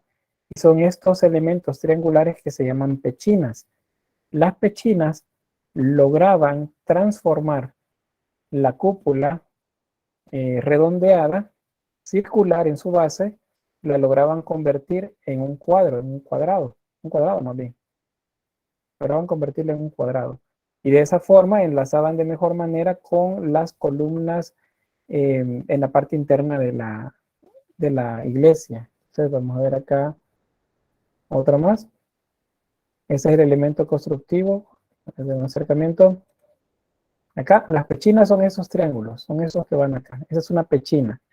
Y la pechina logra entonces que la circunferencia de la cúpula se transforme en un cuadrado. Y eso ayuda a que se eleve más. Y bueno, cuando ven que le funciona la cúpula sobre las pechinas, entonces intentan dar un paso más y lo hacen. Y es agregar a la misma estructura este elemento que se denomina tambor. Entonces tenemos la pechina, un tambor y sobre el tambor la cúpula. Y todavía para elevarla más le agregan algo que se denomina linterna. Eso que vemos por acá. Si están ustedes, bueno, transitan acá en la zona de San Salvador por la iglesia Don Rúa, que se denomina así, la iglesia, esta parroquia de María Auxiliadora, la iglesia Don Rúa, la cúpula central tiene una pequeña cúpula en la parte alta, y sobre ella está la imagen de María Auxiliadora. Esa cúpula se llama linterna, esa pequeña cúpula que está ahí, casi siempre está iluminada porque esa era la idea. Eso transmite luz, tanto la linterna como el tambor transfieren luz hacia dentro de la estructura, hacia dentro de la iglesia. O sea, permite la linterna que se ilumine la cúpula y el tambor permite que se ilumine el interior de la iglesia. Eso es, ahí les va a quedar los datos también para que los puedan ver. Pues aquí parece en un plano de la catedral. La catedral nuestra sí se parece un poco. ¿Por qué? Pues porque todas estas influencias pasan a América en la época colonial y durante la época de la República, con la arquitectura historicista, pues se comienzan a estudiar las antiguas construcciones de los pueblos antiguos, las culturas antiguas, y se hacen nuevas. Eso es el neogótico, por ejemplo, neorrománico, neorrenacimiento, neoclásico. Hay un montón ¿cómo le llaman? De neoestilos que se van a aplicar durante el siglo XX. Estas son bóvedas también. La bóveda es la prolongación de un arco. Si yo muevo el arco hacia el fondo, entonces creo una cúpula, una bóveda. Entonces las cubiertas abovedadas son parte de la estructura de estas iglesias. Sobre ella va una cubierta de madera y teja de barro. Y por eso es que por fuera se ve que tienen techo de teja, pero si nosotros entramos vamos a encontrar una bóveda de ladrillo o de piedra en todo caso. Estas se denominan de arista y estas sirven especialmente para el transepto, los lugares donde se interceptan o se juntan las naves de la iglesia. Una nave es el cajón, como decimos un buen salvadoreño, de la iglesia. Ustedes entran a catedral y esa, desde la entrada principal hasta el fondo, eso es una nave. Y los brazos de la cruz que se ven también, que sería la capilla hacia la izquierda y hacia la derecha, o derecha-izquierda, esas también son naves y se interceptan en el centro. Normalmente en el centro hay una cúpula, pero cuando no hay una cúpula, entonces vamos a encontrar una bóveda de arista. Es esta que vemos acá. Tiene una característica bastante particular y es que se ve una arista, o sea, un borde, una orilla en la parte interna. Acá, esta es una bóveda de cañón con refuerzos. Esto servía para hacer más sólida la estructura y esta es una nave. ahí se denomina eso, es una nave. Todo el largo de la estructura, la parte esta de techumbre se llama bóveda, pero todo el espacio desde el piso hacia arriba se denomina nave. Bien, no solamente hubieron edificios religiosos, sino también edificios civiles, pero los que mejor se han conservado a la fecha son los edificios religiosos, porque se mantuvieron en uso durante varios siglos. Bien, vamos a ver estas 4 características. No sé si hay alguna pregunta o algo que quieran abonar.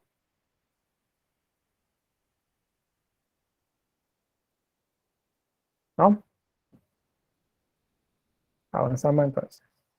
Bueno, Carlos dice, ese tema de las bóvedas y tipos de techos de catedrales y la arquitectura de estas, hay una divulgadora de arquitectura artística que habla sobre esto. No sé si me da permiso de pasar el grupo de Facebook. Como no, está bien, hay que colocarlo en el grupo de Facebook. Eso es justamente para que hagamos eso, que compartamos un poco de información de la que encuentren. No hay ningún problema. Carlos dice para que lo vea el grupo y reforcemos el tema. Es un problema, ahí lo pueden compartir. Bien, una de esas características es que se conservan elementos romanos, especialmente la misma estructura de la basílica es romana, entonces pues, inicialmente tiene esa forma. Es hecha con materiales, eso sí, un tanto más pobres, no tan suntuosos como lo hicieron los romanos, porque pues la idea era que la iglesia se presentara austera frente a la feligresía, no llena de riquezas, porque pues representaba la manera como deberíamos de ser nosotros frente a la idea de la divinidad. Entonces los revestimientos exteriores no tienen mucho atractivo, es piedra, es ladrillo, es argamasa que han utilizado como repello, pero en la parte interna sí hay mucho colorido a través de las ventanas que servían para iluminar internamente los mosaicos o las pinturas estas hechas con mosaicos dentro de la forma de la iglesia. Aquí tenemos, por ejemplo, esta otra que es la concepción dinámica de los elementos, el sentido espacial. Las estructuras son poligonales en la mayoría, es decir, tiene forma, como lo ven acá, este es un octágono, y dentro del octágono podemos que encontramos una cruz inscrita. Entonces, las iglesias se ven, desde afuera, se ven cuadradas. Cuando entramos ahí, entonces vemos diferentes áreas que la vuelven poligonal. La parte principal de estas iglesias es el cabecero. Si yo establezco el cabecero acá, para esta iglesia, entonces ahí se hace como si fuera la mitad de una cúpula, una semicúpula, y se amplía hacia las paredes. A eso se le llama ábside. Y el ábside es el que guardaría entonces la parte más sagrada dentro del templo. Y esa sería, por lo tanto, la zona más decorada para que pues más bien se viera ahí la mayor parte del color, colores azules, dorados, blancos, que representaran la divinidad. Aquí, bueno, hay unos ángeles con alas, de eso vamos a hablar más adelante, pero es porque lo vemos ahorita porque esta iglesia correspondería del siglo VI en adelante, entonces por eso es que los ángeles tienen alas por ahí. Y Alejandra, vi que levantó la mano. No entendí muy bien qué parte es el ábside. Bueno, vamos a verlo acá en este diagrama. Si entramos a una iglesia y por la puerta principal, que digamos es el pie de la cruz, y vemos hacia el fondo, en el fondo está el altar, en el altar o el espacio donde estaría el altar no es cuadrado, es decir, no es una pared plana, sino que es una pared curva. Es eso que vemos acá. A esa parte curva, a esto, se le llama ábside. Entonces el ábside, es justamente la cabeza de la cruz, o sea, la parte desde la entrada, el otro extremo después de la entrada sería. Ahí es donde estaría el altar, o en todo caso el sacerdote a la hora de realizar el culto acá, o misa en este caso, acá en la parte alta. A eso se le llama ábside. El ábside es el más grande. Las pequeñas capillas alrededor del ábside se llaman absidiolos. Eso también apúntenlo. o grábenselo bien, bueno, apúntenlo para que luego lo revisen cuando vean este material, porque es importante que sepamos los nombres. Estos son absidiolos también, este de acá, este otro, este de acá también son absidiolos. Y el más grande se llama ábside, que es el cabecero de la iglesia, es donde está, digamos, la cabeza de la cruz. Acá tenemos una iglesia, en este caso es poligonal, esto es un octágono, ahí podemos ver los lados del octágono. Y dentro de ella hay un ambulatorio de circunferencia, hay una cúpula dentro que está sostenido por las denominadas exedras, que son pequeñas cúpulas que sostienen en peso la cúpula principal, y al fondo de esa tenemos el ábside principal. Acá, ahí donde estaría entonces, bueno, acá dice el presbiterio, que es donde es el sacerdote o el presbítero oficiando el acto religioso aquí. Ese es el ábside. Y estos de acá son pequeñas capillas. El diaconicón y la prótesis son pequeñas capillas también alrededor de la región, como digamos, más sagrada. Eso de ambulatorio, que es eso que ven acá en verde. El deambulatorio es un espacio para que se pueda movilizar la feligresía alrededor en este caso, la cúpula principal. Los ambulatorios suelen ser normalmente rectos, no redondos, pero en la zona griega sí tienen esta característica. Pero en la mayoría no lo vamos a ver así, vamos a verlo un poco más recto. Esa es la iglesia de San Vital, en Ravenna. Eso corresponde al siglo VI después de Cristo. Bien. Otra de las características sobre lo que ya les mencionaba, el empleo sistemático de las pechinas, que son estos elementos triangulares. Esta es la pechina, este es el tambor, esta es la cúpula, denomina casquete, pero básicamente ese es el nombre técnico, pero es la cúpula, el espacio, y la linterna en la parte de arriba. Es igual, la pechina permite que la planta circular de la cúpula se transforme en una planta cuadrangular. Otro lado. Esto, o esta forma basilical, va a ser utilizada también en aquellos lugares más hacia el occidente del imperio, es decir, más cerca de Italia, más cerca de Francia. Van a ser utilizadas estas con forma más rectangular. Y básicamente estas son 3 naves. Acá es la nave central y las naves laterales. 3 naves. Bien. Bueno, la cuarta característica es el tipo de decoración. Hay un tipo de decoración que se le da el nombre del emperador Teodosio, porque era quien pues, solicitaba, pedía que se decoraban de esta forma las estructuras que tenían, es como una derivación del estilo corintio, del sistema constructivo grecorromano corintio, y tenía de esta forma. Acá. Y también llevaba pues algunas estructuras simbólicas, como en este caso la cruz, símbolo de Cristo, y los corderos alrededor. Acá dice, miren, parecen caballos. Pues parecen caballos efectivamente, pero para la época no eran como muy fieles a la imagen, lo que se representaba. Acá. Ese es básicamente el tipo de decoración que se hacía en los capiteles de las columnas. Y dice, bueno, pero mire, ahí hay una cruz. ¿Ven la cruz? Tenemos 3 y 3. En total suman 6.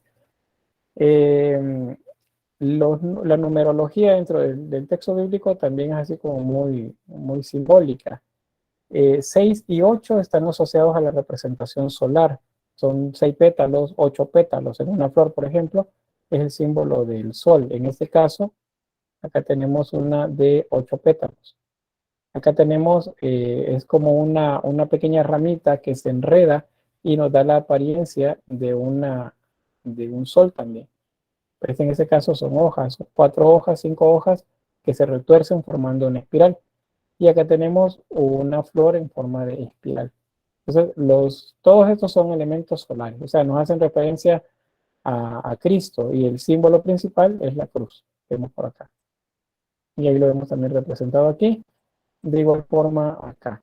Unas palomas que son símbolos del alma, si recuerdan en la iconografía paleocristiana, y los frutos que son símbolos de la vida eterna. O sea, las almas alimentándose de aquello que les dará la vida eterna. Ese es el símbolo ahí. Y bueno, otra imagen de San Vital. Este es el ábside, recuerden. Este es el ábside. Y vean ahí pues la cantidad de decorados en mosaico que se hicieron. A la par que habían iglesias de este tipo, con esa cantidad de decoración hecha en mosaico, intercalada con trozos de mármol, como los que vemos acá, para darle más vistosidad. A la par de eso, habían otras iglesias que tenían muy poca representación visual, eran muy austeras, tenían más bien el color del repello que tenían, a lo mejor le daban un color de fondo, y en algunos casos solamente tenían como símbolo una cruz, que era referencia a Jesús, pero no había nada más. ¿Y por qué? Porque justo es la época en la que están discutiéndose, peleándose prácticamente, porque casi que hay una guerra la que hubo entre aquellos que decían que las imágenes deben hacerse y aquellos que decían que las imágenes no deben hacerse. Entonces eso fue algo bastante complejo en esta época. Acá tenemos a Hagia Sofía, ya se las mencionaba antes, la iglesia de Santa Sabiduría de Dios, y les comentaba que esta actualmente es una mezquita. Hace 2 años la volvieron a convertir en una mezquita. Por eso tiene los alminares acá, que son estas torres, 4 torres que flanquean pues la estructura siempre de una mezquita. Este es el edificio más grande construido para la época, para el esplendor de Bizancio. No había otro edificio de este tamaño en ninguna otra parte del mundo. Es el más grande para la época. Y bueno, lo más interesante, o parte de lo más interesante de esa estructura, es la cúpula y las 2 semicúpulas que sirven para sostener la principal. Esos triángulos, ¿cómo dijimos que se llamaban? Pechina, licenciado. Muy bien, gracias. Muy bien, Excelsior también, Pechina. ¿Qué más? Dinora también dice pechina, y justamente son pechinas, ese es el nombre de eso, y nos permite que la circunferencia la podamos convertir en un cuadrado. Y bueno, las semicúpulas, estas ayudan a soportar el peso de la cúpula, o sea, eso que estamos viendo en el centro es esto, esta es la cúpula. Y esta de acá, y esta de este lado, son semicúpulas, ayudan a sostener en peso la estructura, igual que esta otra. Estas columnas, hay unas columnas inmensas, son 4 columnas inmensas que están sosteniendo la estructura y que están reforzadas por todas estas estructuras que van como bajando en altura. Esos siguen siendo capillas, ambulatorios para sostener el peso de la cúpula central. Ahí tenemos. En este caso, pues vean que es muy colorico. Esas imágenes, bueno, primero acá, vean que cuando los musulmanes tomaron el control de la ciudad y bueno, se tomaron el templo, entonces el templo lo convirtieron en una mezquita y eliminaron las imágenes que habían acá y agregaron la simbología propiamente musulmana. Por ejemplo, esto que observamos acá es un tipo de decoración islámica. ¿Alguien se recuerda cómo se llama? Vamos a ver cómo estamos, cómo quedamos con el tema del Islam. ¿Cómo se llama este tipo de decoración? Caligráfica. Correcto. Decoración caligráfica. Muy bien, es decoración caligráfica y eso significa que es texto. Algún verso del Corán o preceptos sagrados de Mahoma están escritos acá. Y luego estos seres que tienen alas que están acá en las pechinas, ¿qué serían? Los 4 seres vivientes. No recuerdo el nombre más específico, pero lo recuerdo como los 4 seres vivientes. 4 seres vivientes. Muy bien. ¿Qué son esos 4 seres vivientes? Hay un término. ¿Alguien más ahí que nos ayude entonces? No es tetramorfos, algo así me acuerdo que también decían. Muy bien, el tetramorfo. Hay otro nombre más, pero sí, es el tetramorfo. O sea, tetra significa 4 y morfo, forma. Entonces, las 4 formas, que eso es correcto, tiene 4 formas. Pues bien, acá de estos solamente les digo algo. Vean, este tiene un rostro y estos no tienen rostro.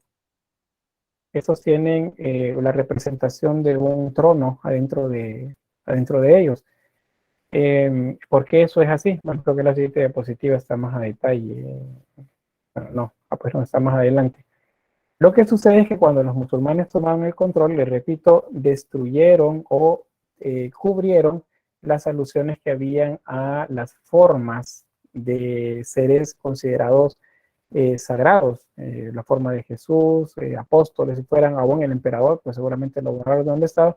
Y en este caso, el tetramorfo, que es la representación de un querubín. En el querubí, pues tiene el rostro y tiene las alas. En este caso tiene 6 alas, que es la descripción que la Biblia hace de un querubín.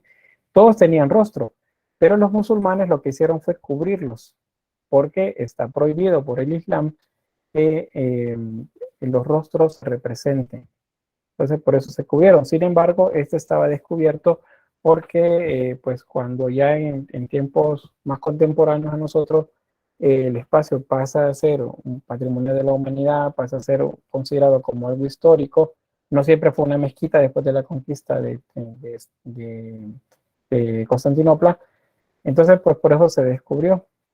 Pero solamente para que veamos cómo era. Pero, pues, no sé si a la fecha, después de 2 años de que volvieron a convertir el lugar en una mezquita, pues sí lo habrán cubierto. Pero pues esa es la forma que tiene. Pero vamos a verlo más adelante cuando estemos viendo iconografía. Por lo demás, pues vemos decoraciones fitomórficas. ¿Alguien recuerda cómo se llaman esas decoraciones fitomórficas en el Islam? La sería no era. No, espere. Pero.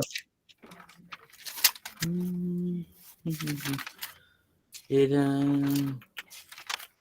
¿Dónde decía? Ataurique. Correcto, la decoración vegetal se denomina ataurique. Entonces, la decoración geométrica, ya que tenés los apuntes por ahí. La geométrica es la sería.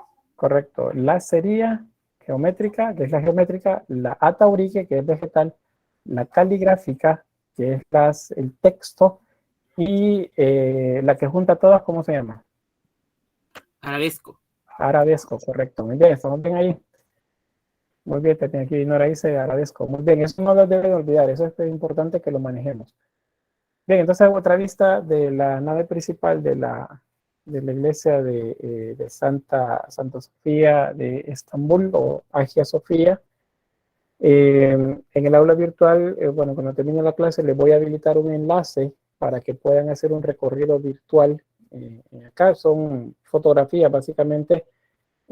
Son como 7, creo, sí, 7 vistas diferentes de la estructura en la que ustedes pueden hacer acercamientos, pueden mover la cámara hacia arriba y hacia los lados para que puedan observar las dimensiones del lugar y de alguna manera pues hace un recorrido virtual pues de la región. Aquí vemos más decoración caligráfica, versos del Corán seguramente o el nombre de Alá escrito por ahí.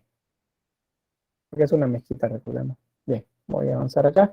Este es el corte longitudinal. Aquí tenemos los pilares principales que les decía que son descomunales, son cuestiones de 5 metros de ancho que ayudan a sostener el peso de la cúpula junto con las semicúpulas de los laterales, que son las que ayudan a que el peso pues no se vaya hacia afuera. Luego vemos el ábside, que es el cabecero, que es donde está el presbiterio de la iglesia, y la entrada principal acá. Entonces nosotros entramos y el lugar opuesto a la entrada es el cabecero, y ahí es donde encontramos normalmente un ábside, que es este espacio como una semicircunferencia, donde está la mayoría de las decoraciones en el caso de un templo cristiano católico. Bien, ¿preguntas ahí?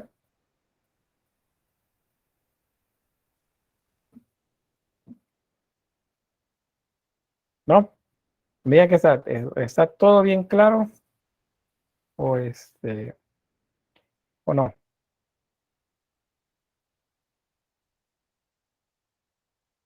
De momento ahí va. De momento ahí vamos, espero que vayamos bien.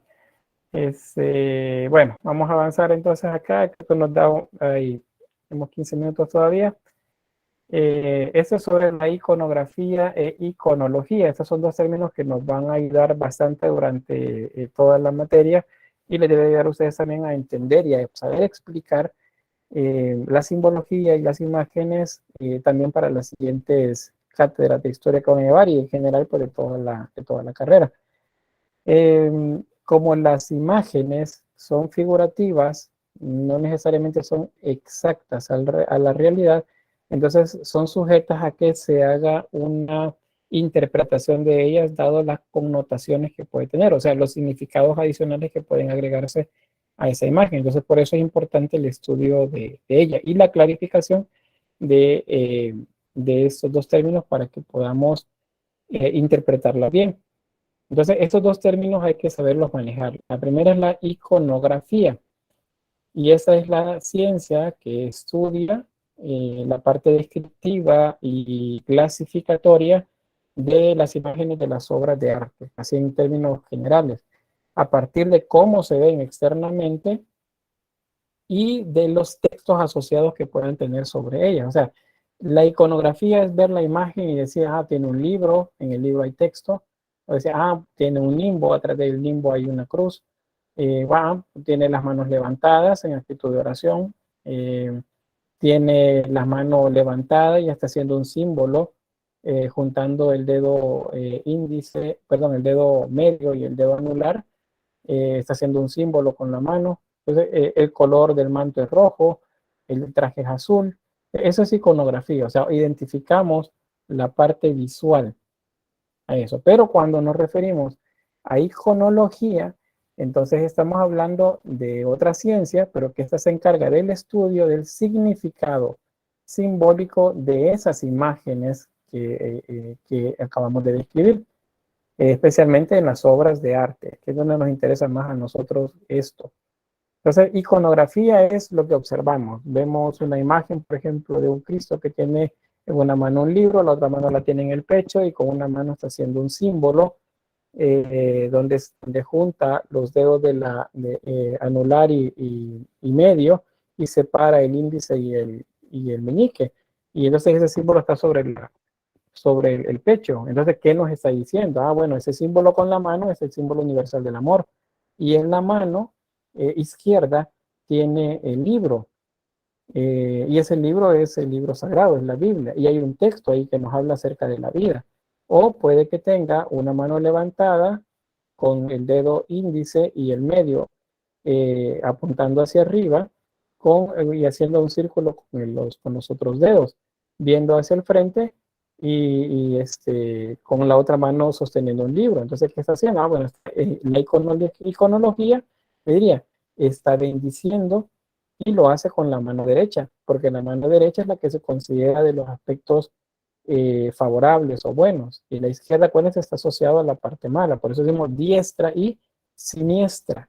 Todo lo siniestro se refiere a los aspectos malos, pero ese siniestro significa izquierda y diestro significa pues derecha. Entonces siempre se va a bendecir en una imagen con la mano derecha. Si ustedes ven que tiene la mano izquierda levantada, probablemente la imagen está volteada, o sea, alguien la ha girado, porque es con la derecha que hacen la actitud de bendecir. Con la izquierda es más bien sostener algún elemento. Entonces, de esa manera identificamos estos dos términos. Iconografía, lo que vemos, iconología, la explicación que tenemos de eso que hemos observado.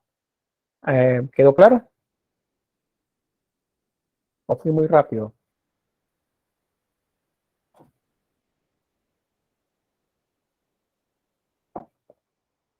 Bien, todo claro, dicen, vamos a ver. Bien, acá una imagen. Iconográficamente, a ver, ¿quién me dice iconográficamente cómo la podemos interpretar? Acuérdense, esa imagen es texto.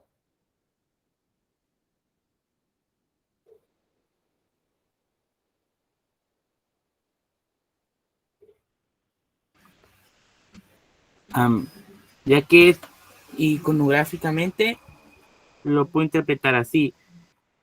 Un hombre en su mano derecha haciendo una seña con sus dos dedos, el pulgar, ¿cómo se llama este? El índice y el medio, poco levantados, que en su mano izquierda sostiene un libro con escritura griega koiné, está vestido con una túnica interior de un color rojizo, una túnica externa de color azul. Detrás de su cabeza se encuentra un nimbo y a ambos lados están el símbolo están creo que alfa y omega por lo que puedo ver. Veamos. ¿O cuáles? Porque Ixo. Yo creo que el de la derecha es del paleocristianismo y el de la izquierda es judío. No, ambos es griego. Es el nombre de Jesús, Cristo, es lo que dice ahí. Sí, Álvaro. No, iba a decir que las iniciales que se muestran a cada lado son la del lado izquierdo de la figura es el nombre de Cristo en latín, mientras que el lado derecho es el nombre, las iniciales de Cristo, pero en griego. Ah, bueno, muy bien. Gracias ahí por el dato. ¿Quién más levanta la mano? Carlos Alfredo. Yo la puedo interpretar como usted acaba de mencionar, que la mano derecha está haciendo el símbolo de bendición y en la mano izquierda tiene un libro que no recuerdo, se me fue, qué es lo que representaba y que es Jesús porque tiene una aureola, pero la aureola es un nimbo. Es un nimbo, no es una aureola, es un nimbo. Y tiene una Cruz inscrita. Una cruz inscrita, tiene que decirlo así, tiene una cruz inscrita. Entonces, muy bien, ahí estamos bien con la parte iconográfica. La iconológica es cuando ya comenzamos a decir, no, es la bendición con la mano derecha, pero siempre tiene que ir con la mano derecha. La mano izquierda, yo decía, Nicole decía, lo de diestra y siniestra, y entra que los otros los trataban mal. Sí, todo lo asociado al lado izquierdo se considera malo. Entonces, la siniestra. De hecho, cuando algo es malo, dicen, no es que es bien siniestro, es que la clase estuvo siniestra. Pues eso siniestro se refiere a lo malo, pero siniestro se refiere al lado izquierdo. Igual que diestro es el lado derecho. Igual cuando hablamos de política, los buenos se supone son los de derecha y los malos son los de izquierda. O sea, eso es algo que nos inculcan desde pequeños, aunque no necesariamente sea así. Pero entonces ahí estamos hablando de iconología. Igual el rojo y el azul en el manto y en el traje, pues se refiere a la riqueza, a la parte esta de la iglesia, no, perdón, de la realeza. Quiero ver, Carlos Alfredo, yo no me lo levantar. Y luego Pero en este caso, como tiene un libro, no sé si es la Biblia o si será algún evangelio. ¿Qué significa? es un texto bíblico. Fíjense que no sé en griego. Busqué sí información acerca de lo que decía acá, pero no sé.